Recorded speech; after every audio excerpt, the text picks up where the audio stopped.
Beaucoup de Camerounais marchent à l'air libre, mais avec le cerveau enchaîné par les mensonges de l'ethnie, les mensonges de la religion, les mensonges de la tribu, les mensonges du parti, les mensonges du leader Messi, qui se présente comme un sauve-nous, sauve-nous, sauve-nous.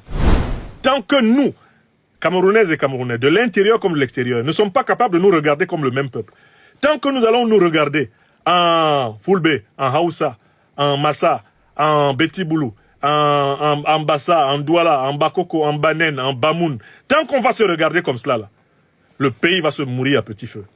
Je vois la honte que certains ressentent après la défaite de l'équipe de football du Cameroun face à la République démocratique du Congo. D'abord, le sport, l'une de ses règles à laquelle les Camerounais doivent s'habituer, c'est le fair play.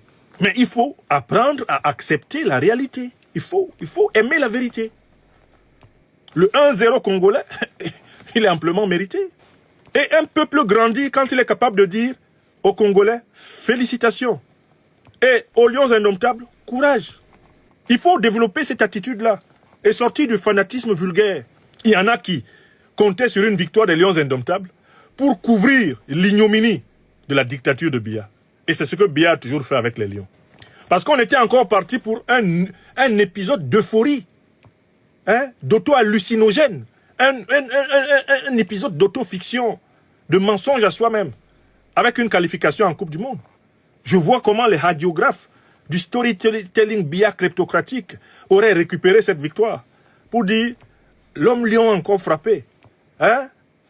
On vous a toujours dit que c'est un président qui nous porte bonheur. Vous voyez, on vient d'être qualifié pour la Coupe du Monde. Ils allaient récupérer ça. En fait, on peut dire merci aux lions indomptables d'avoir perdu dans ces conditions. Leur défaite a le mérite de nous ramener à notre triste réalité. C'est les mêmes qui sont maintenant en train de tabasser Nganou, Francis, sur les réseaux sociaux. Parce qu'il a dit un peu de vérité en faveur du peuple. Légèrement. Quand il allait tous les jours à étudier, leur cirer les pompes.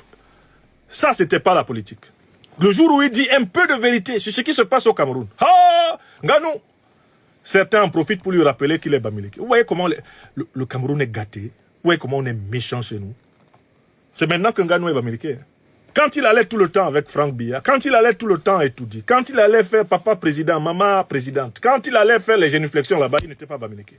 Depuis que Nganou a dit un petit commentaire, c'est-à-dire a ouvert un léger écrin sur la réalité du pays, oh, tout le monde devient fou.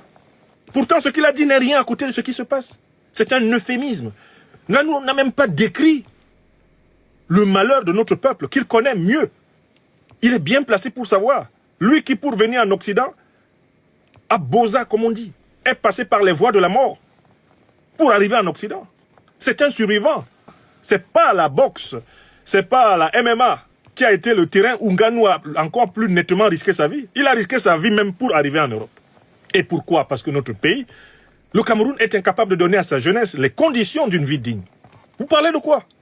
On n'a même pas le courage, d'encourager ceux qui disent la vérité. Comment voulez-vous qu'on soit libre si nous sommes un peuple d'auto-menteurs? On se ment. On aime se mentir entre nous. Un faux opposant surgit, on croit en lui. Comment on veut être libéré si on croit aux faux opposants?